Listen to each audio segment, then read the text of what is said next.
At ayan mga ka-Super T, dumating na nga si Maring Marby ngayong araw ng Wednesday. At ayan, dito naman tayo sa CCTV footage at eto na nga, nire-receive na natin ang mga in-order natin kay Marby. Ito yung first purchase natin sa kanila. So nakakahalaga ito ng 2,000 plus pero meron siyang discount. So ayun, dagdag kita sa atin yun syempre. At mabebenta natin ng suggested retail price ang ating mga Marby's bread. Ayan, nagpirmahan na kami ni Kuya.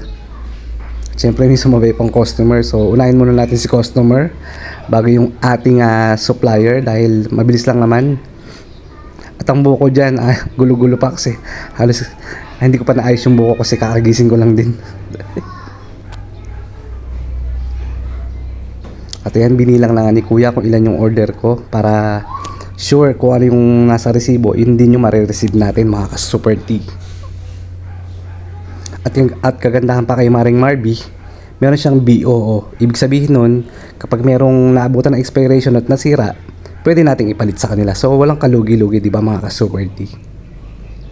Ito yung kainaman ng may mga ahente kasi nga may BO. So ayan, padami na talaga ng padami ang mga ahente ni Super T. Unlike dati na tayo pa yung naghahanap, tapos ay lumapit sa atin. Ngayon sila na mismo ang lumalapit sa ating Super T. Si Marang Gardenia talaga inaantay ko kaso hindi siya talaga nagpupunta. So si Marby unang nagpunta, so kay Marby tayo. At ayan, pinirmahan ko na nga ang aking official receipt.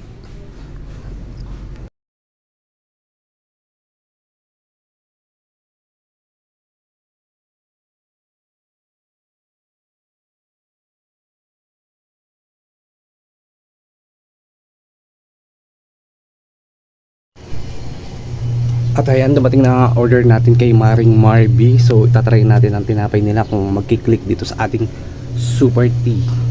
So 5 lang muna in order ko. 5 cheese bread, 5 cheese bites, 5 hopyang roll na munggo at taboy.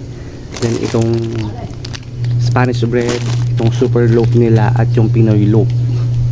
So tagli 5 lang muna. So try muna natin mga ka-Super T ang Marby's bread. Marby pala, Marby. At humanap din tayo mga ka-Super T na magandang pwesto na pwedeng lagyan ng ating Marby bread. So ito, nakita kong pwesto, yung mismong harap para sa ganun. Pagpasok pa lang ng mga customer, kitang-kita na nila na ay, meron palang tinapay ng Marby dito sa Super T. So sa ganung paraan, mabibili agad yung ating mga tinapay. So thank you Marby.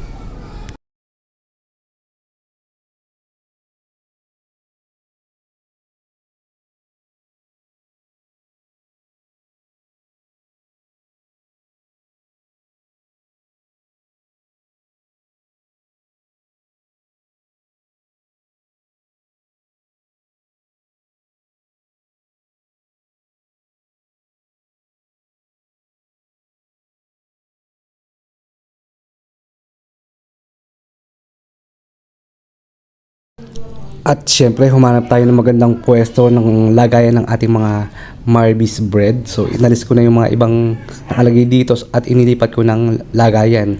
At iniligay ko si Marby dito sa pinakauna para sa ganun kitang kita agad ng ating mga super customers na meron na pala tayong ganitong klaseng tinapay.